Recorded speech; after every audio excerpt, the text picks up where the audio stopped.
भीष्म पितामह ने कहा कि कांची नाम की एक पौड़ी सर्वत्र विख्यात है। वहाँ पर रत्नसेन नाम का एक महान पराक्रमी राजा हुआ। जब वो राजा राज्य कर रहा था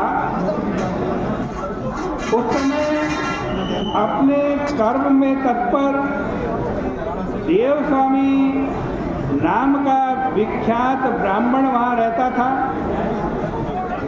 उसकी पत्नी सुशीला अर्थात अच्छे स्वभाव वाली, अच्छे आचरण वाली थी।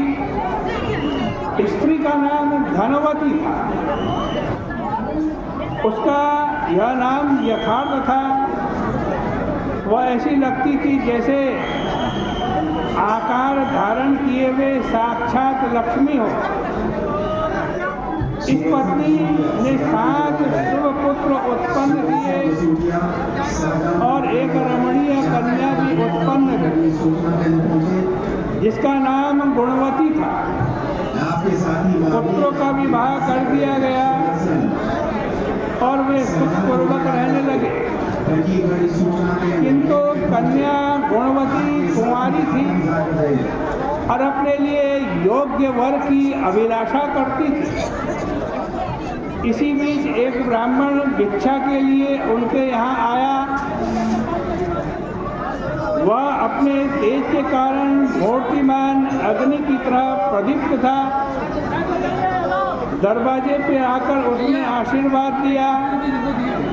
उसे देखकर देवस्वामी की 7 पुत्र वधुएं हड़बड़ा करके उठ खड़ी हुई और प्रत्येक ने भिक्षा लेकर उस ब्राह्मण ने उन सबको सौभाग्य का, संपत्ति का और अविधवा होने का आशीर्वाद दिया। तदनंतर माता ने भिक्षा लेकर गुणवती को भी भेजा। उसने ब्राह्मण के चरण छूकर उसको भिक्षा दान दिया। ब्राह्मण ने आशीर्वाद दिया कि हे शुभे तुम धर्मवती हो ना। गुणवती इस आशीर्वाद को सुनकर के आश्चर्ययुक्त हुई और घर लौट आई। उसने आकर ब्राह्मण का दिया हुआ आशीर्वाद अपनी माता को सुनाया। धनवती आशीर्वाद सुनकर पुत्री का हाथ पकड़ करके वहाँ आई और पुत्री से उस ब्राह्मण को फिर नमस्कार करवाया। ब्राह्मण ने उसी प्रकार आशीर्वादोच्चारण कर दिया, हे बेटी तुम धर्मवती हो। आशीर्वाद सुन करके धनवती ब्राह्मण से बोली, हे ब्राह्मण देवता कृपा करके मेरी बात सुनिए।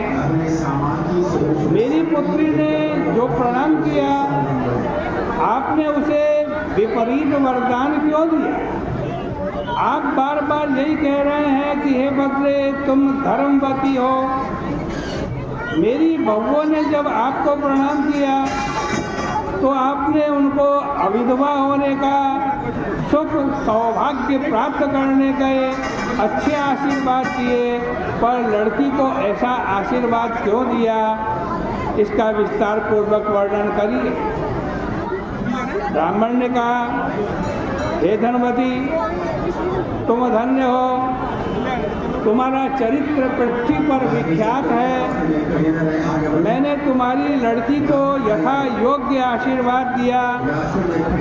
यह लड़की सप्तपदी के समय विधवा हो जाएगी, किंतु यदि यह अत्यंत धर्म का आचरण करेगी, तुम्हारे घर जब सोमा आएगी तब उसका पूजन करने मात्र से इसका वैधव्य नष्ट हो जाएगा।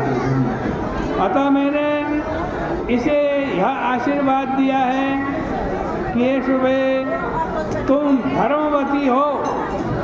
यह सुनकर धनवती अत्यंत चिंतित हुई और बार बार प्रणाम करके दीन वचन में कहने लगी।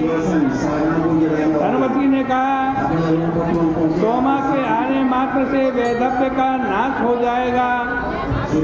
आप जिस सोमा के लिए कह रहे हैं वह कौन है, उसकी क्या जाति है, वह कहाँ रहती है, मुझे ये सब बतलाइए, विस्तार के लिए समय नहीं। ब्राह्मण ने कहा, वो सोमा जाति की धोबिन है, सिंघल द्वीप में रहने वाली है। वह यदि तुम्हारे घर आ जाए तो इसका वैधव्य नाश हो जाएगा। यह कहकर ब्राह्मण भिक्षा की प्रतीक्षा में अन्यत्र चला गया।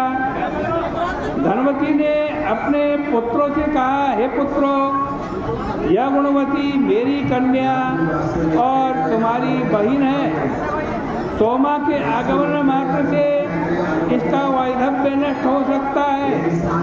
जिस पुत्र को पिता की भक्ति हो और माता के वचन का आदर करता हो, वह अपनी बहन के साथ सोमा को लाने के लिए तत्काल चला जाए।